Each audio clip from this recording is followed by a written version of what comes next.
Bienvenidos al consultorio jurídico de Servir Jurídica, Servicios Jurídicos y Contables. Sus preguntas o consultas nos las pueden enviar al correo sus.abogados.asesores@gmail.com o a los comentarios de este canal de YouTube o a los abonados 245-2222 en Bogotá y al 310-764-3349. La señora Patricia Ariza, de la ciudad de Medellín, nos hace la siguiente consulta. ¿Qué causal se puede invocar si ya no se quiere a la pareja con la que vive y desde hace 10 años viven juntos y tienen dos hijos menores de edad?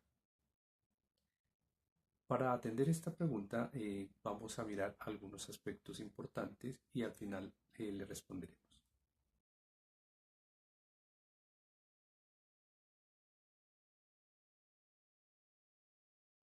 Digamos primero qué se entiende por divorcio según la ley civil en Colombia. El divorcio es una figura mediante la cual se disuelve el vínculo que existe entre dos personas dentro de un matrimonio civil, o cuando es un matrimonio católico, por ejemplo, cesan los efectos civiles de ese matrimonio, pero persiste el sacramento, según el cual el sacerdote o el obispo que casó a las personas, pues es testigo de tanto el sacramento como de ese contrato civil. Aquí termina ese contrato civil.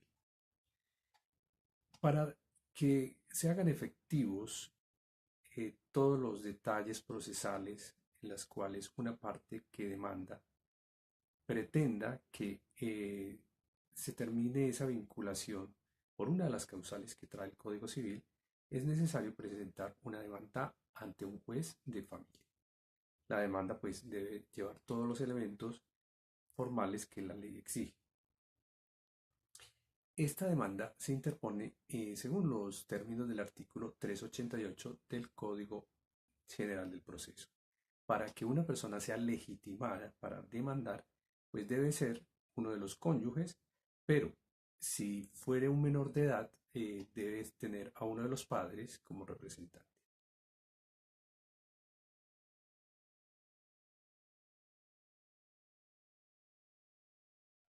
Desarrollado todo el proceso ante el juez, hay unos efectos que tiene ese fallo o esa sentencia. Ya ejecutoriada, o sea, en firme, se decreta el divorcio y se disuelve completamente el vínculo que unía a estas dos personas.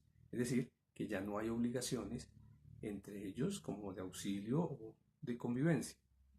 En segundo lugar, cesan los efectos civiles del matrimonio religioso cuando fue adelantado ante un sacerdote u obispo católico en este caso. Y en tercer lugar, se disuelve la sociedad conyugal, es decir, todo el conjunto de bienes que se adquirieron en razón a ese matrimonio que está terminando. Igualmente, el efecto importante que deben tener en cuenta es respecto a los hijos comunes que quedan de la pareja, ya que se determina cómo serán sus alimentos, cómo serán las visitas si son menores de edad y todo lo que concierne al artículo 160 del Código Civil.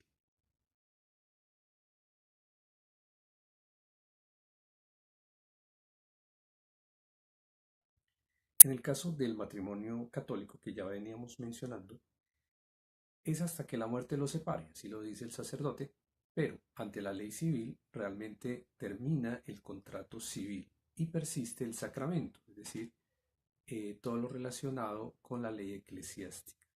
A la persona le interesa más que todo lo que tenga que ver con sus bienes y con los hijos menores y con los alimentos, que es lo que compete a un juez de familia cuando dicta su fallo.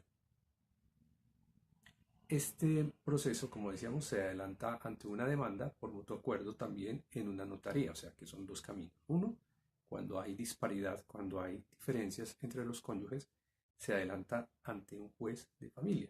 Pero si hay un común acuerdo entre ellos, se puede acudir ante un notario, pero en todo caso requiere de la presencia de un abogado para que lo represente.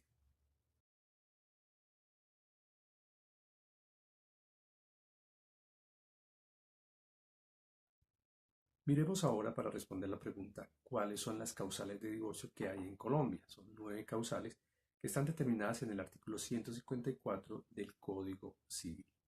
Voy a permitirme leerlas textualmente y luego hacer un breve comentario de cada una de ellas. La primera de estas causales tiene que ver con las relaciones sexuales extramatrimoniales de uno de los cónyuges, es decir, todo lo que tenga que ver con la infidelidad de la cual sea objeto de uno de los cónyuges por esas relaciones que tiene el otro. En segundo lugar, el grave e injustificado incumplimiento por parte de alguno de los cónyuges de los deberes que la ley les impone como tales y como padres, es decir, el no faltar con la obligación de alimentos, el no acudir en auxilio de su cónyuge o de sus hijos y todo lo que tenga que ver con la afectación de sus deberes como padre o madre también. En tercer lugar, tenemos los ultrajes, el trato cruel y los maltratamientos de obra. Esto la gente lo conoce más que todo cuando se le menciona el término de la violencia intrafamiliar. Cualquier forma de agresión, sea verbal o sea física, está incardinada en una de estas conductas por la cual la persona puede pedir que ese matrimonio llegue a su fin. En cuarto lugar está la embriaguez habitual de uno de los cónyuges. Pues la ley no dice que solamente indica que sea habitual, o sea, que sea permanente. No habla de violencia, solamente el hecho de que el cónyuge culpable esté embriagado continuamente. En quinto lugar, tenemos otra causal que es el uso habitual de sustancias alucinógenas, estupefacientes, salvo prescripción médica. Quiere decir que una persona que consume alguna sustancia psicotrópica no necesariamente por mucho tiempo, puede ser por poco tiempo, eh, puede dar al traste con el matrimonio con esta causal número 5.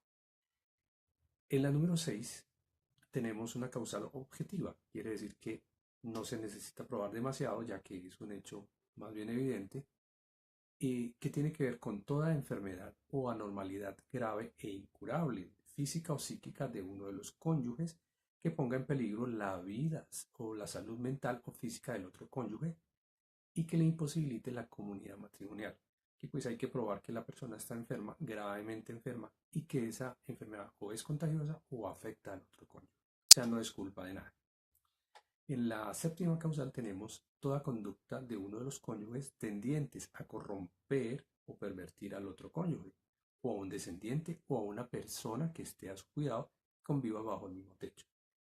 Generalmente se asocia con conductas sexuales inapropiadas contra el cónyuge o contra un menor. La octava causal tiene que ver con la separación de cuerpos, sea judicial o de hecho, que haya perdurado por más de 2 años. Esa también es una causal objetiva, quiere decir que ahí no es culpa de nadie. Simplemente se separan porque ya no se entienden y pasan 2 años sin que convivan. La novena y última tiene que ver con el consentimiento de ambos cónyuges manifestado ante un juez competente y reconocido por este mediante sentencia. Esa también es una causal objetiva que es, digamos, de las más civilizadas porque si ya no hay amor, pues ellos, los cónyuges, asienten y el juez, pues, tiene el único camino de decretar el divorcio. Esta causal también se puede adelantar ante un notario público.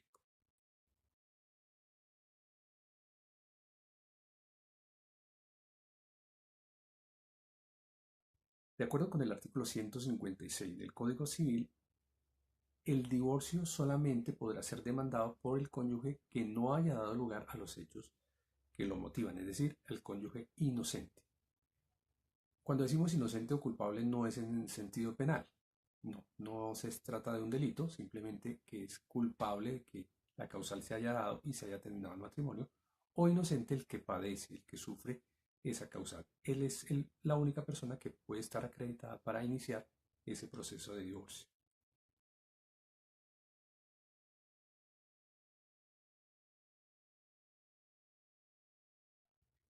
¿Cuáles son las causales objetivas? Como ya las habíamos mencionado, son la número 6, la 8 y la 9, es decir, las que no son culpa de nadie, realmente se dan casi que sin voluntad de las personas porque ya no se quieren o porque hay una enfermedad o anormalidad grave que afecta al otro. Las otras causales que quedan se llaman subjetivas porque sí suponen la voluntad o el deseo de uno de los dos o la culpa de uno de los dos y con las cuales pues el divorcio pues se adelanta a través del fallo del juez.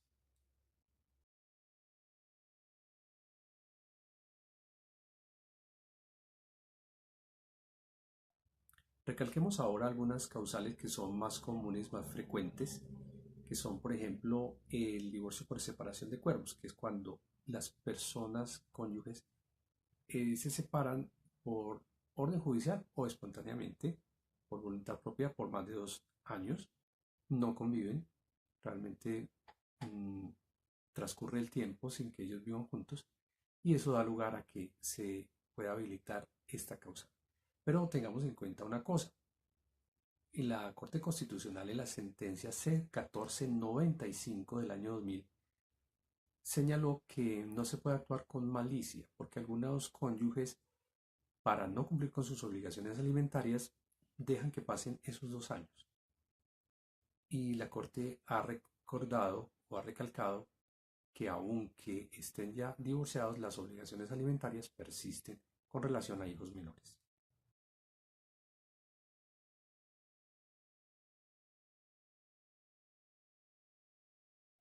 De esas causales subjetivas, o sea, las que requieren una voluntad, un deseo, una falta de fidelidad a sus deberes, tenemos que decir que tienen algo en común y es que tienen un término de caducidad, es decir, si no se alegan a tiempo, el derecho se va terminando por paso del tiempo, mientras que en las causales objetivas no se presenta esa situación.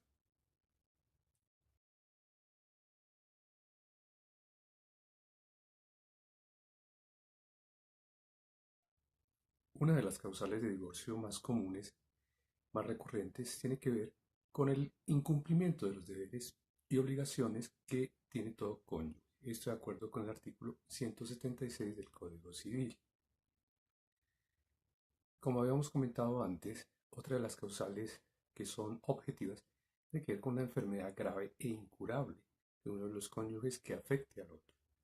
Pero la Corte Constitucional en su sentencia C-246 de 2002 ha hecho algunas precisiones que son importantes, ya que esa incurabilidad pues debe ser muy bien probada y tiene que ser extrema.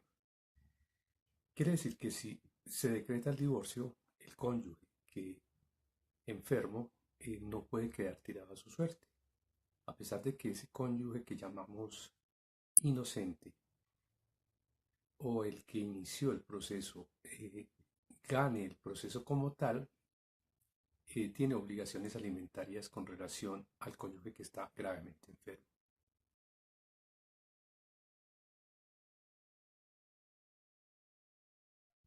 En cuanto a la enfermedad grave e incurable de uno de los cónyuges, que es una de las causales que ya comentábamos, hay que hacer una precisión, ya que la Corte Constitucional, a través de la sentencia C-246 de 2002, ha dicho que esa incurabilidad debe ser de extrema gravedad y que el cónyuge enfermo pues no puede quedar tirado a su suerte. Así que el otro cónyuge tiene obligaciones alimentarias para con él. Es decir, que extiende esas obligaciones aún después de que quedan divorciados. ¿Cuál debe ser el contenido del fallo dictado por el juez? Debe considerar varios elementos. Uno, con relación al cuidado de los hijos menores y comunes que tengan esos cónyuges que ya quedan separados. Esto en cuanto a los gastos que tengan esos menores y también a la representación a través de la patria potestad, que es una facultad que tienen los padres para representar a los menores. Igualmente, si ha habido perjuicios probados en el proceso, pues se deben indemnizar. O si ha habido delitos por parte de uno de los cónyuges, pues se debe dar compulsa de copias a la Fiscalía General para que investigue el delito que considere. También hay que hacer otra distinción. Una cosa es la separación y otra cosa es la liquidación de la sociedad conyugal, que tiene que ver con los bienes que hayan tenido los cónyuges durante el matrimonio. Es aconsejable que esa liquidación de la sociedad conyugal se haga antes o se haga concomitante a este proceso de divorcio.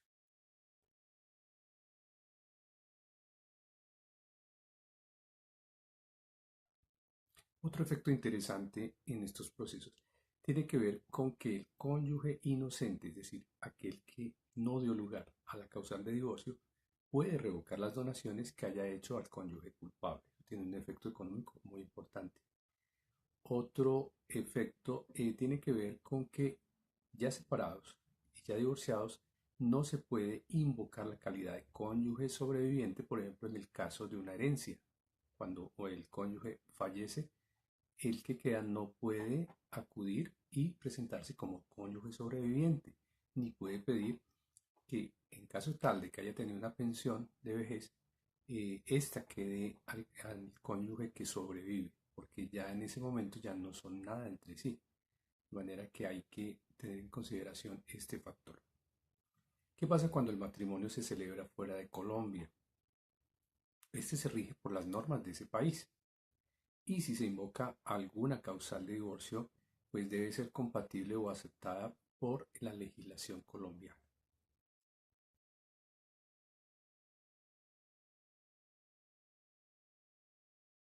Por último, la causal de mutuo acuerdo es, digamos, la más civilizada de todas, porque acuden ya sea ante el juez o ante el notario y cesan entonces esa vinculación que tenían como cónyuges.